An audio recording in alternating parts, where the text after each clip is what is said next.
Chapter 7. Strange Behavior. As the weeks passed, Sue settled into a routine. Cooking, cleaning, surviving. But it still didn't feel like home to her. She felt more like a house servant than a partner. Dan blabbed on about his disaster preparation. He explained his plans for their continued survival nonstop. Diarrhea of the mouth. Shelf-stable food filled the kitchen pantry. 4 upright freezers in the basement, and a line of shelves along the basement walls. A deep well with a reverse osmosis water filter system provided ample water for drinking and bathing. A roof full of solar panels, a bank of batteries, and a diesel generator provided continuous power.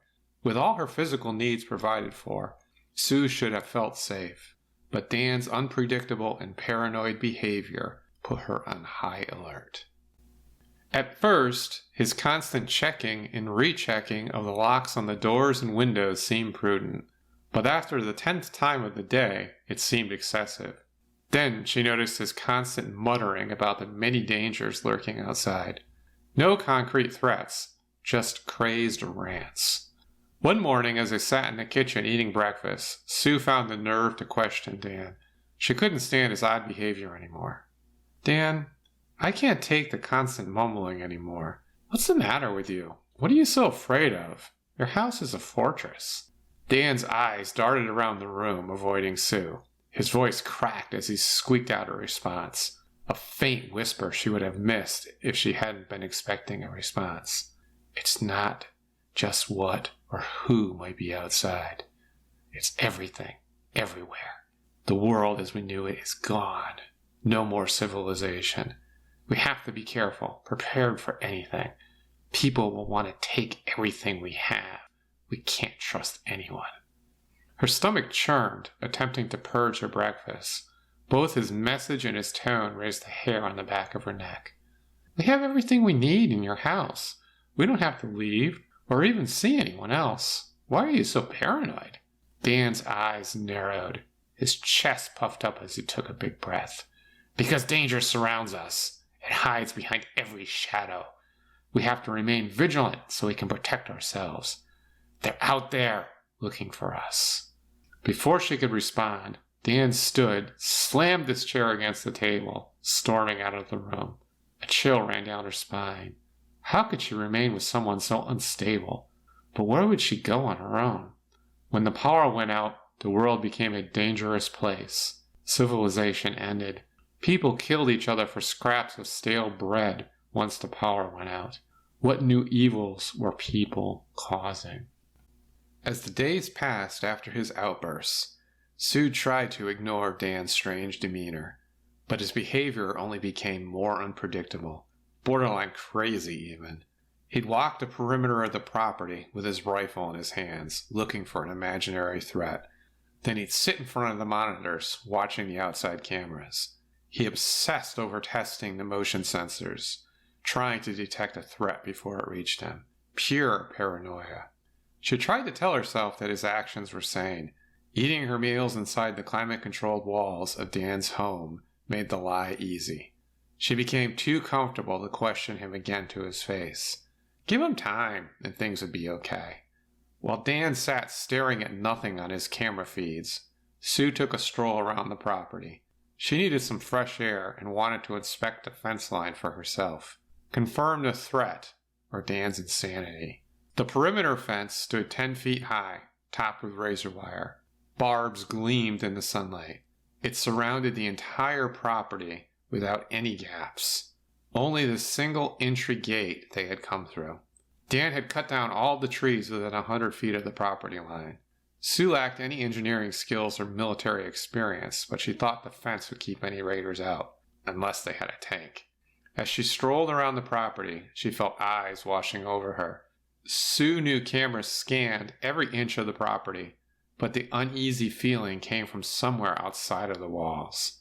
She spun around, staring into the woods, finding no one looking back at her. The creepy feeling remained, so she sprinted back toward the safety of Dan's house. When she banged through the front door, Dan stood in the foyer, his bloodshot eyes wide, focusing on nothing. Sweat poured down his pale face. He wiped it away with a shaky hand. "What did you see out there?" His voice trembled as he spoke. Insanity radiated from his eyes. Nothing. Why do you ask? Sue felt uneasy after the experience of being watched by someone in the woods. Dan meeting her inside the front door caused her stomach to perform somersaults.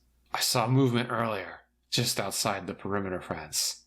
Sue struggled to hear Dan's voice. I think someone is watching us. They're out there, waiting to attack.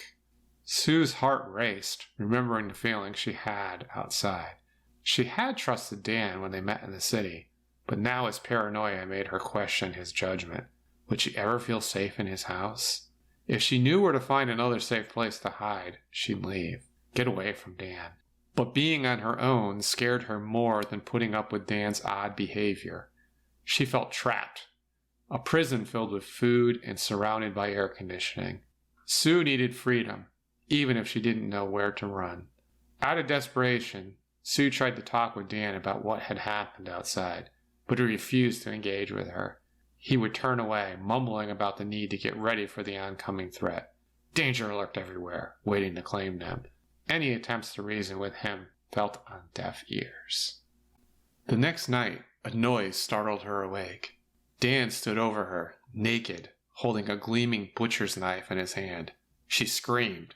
He jumped, dropping the knife, apologizing for his intrusion, all the while claiming he had been sleepwalking, dreaming about patrolling the perimeter. Dan had been looking for threats, not trying to harm Sue. But the incident scared her to the core. She worried about what Dan might do to her while she slept. Sue couldn't stay awake 24 hours a day. How could she continue to trust Dan? The next few days after her rude awakening were tense. One minute she would find Dan mumbling, and the next he'd scream at her over some imagined fault. Her distrust of Dan grew exponentially. She needed an exit plan. Without Dan knowing, Sue packed a go bag with some protein bars, water, and one of Dan's extra pistols. She wasn't sure when the right time to run might come, but she knew she needed to be ready for when it did. Sue practiced caution so he wouldn't discover her plans for escape. Who knew what he would do if she left? The thought of venturing out into this new world on her own made her heart race. She pushed the fear deep down to avoid being paralyzed, but she saw no other option. Remaining with a crazy person seemed foolish. Sue hoped that Dan was the crazy one.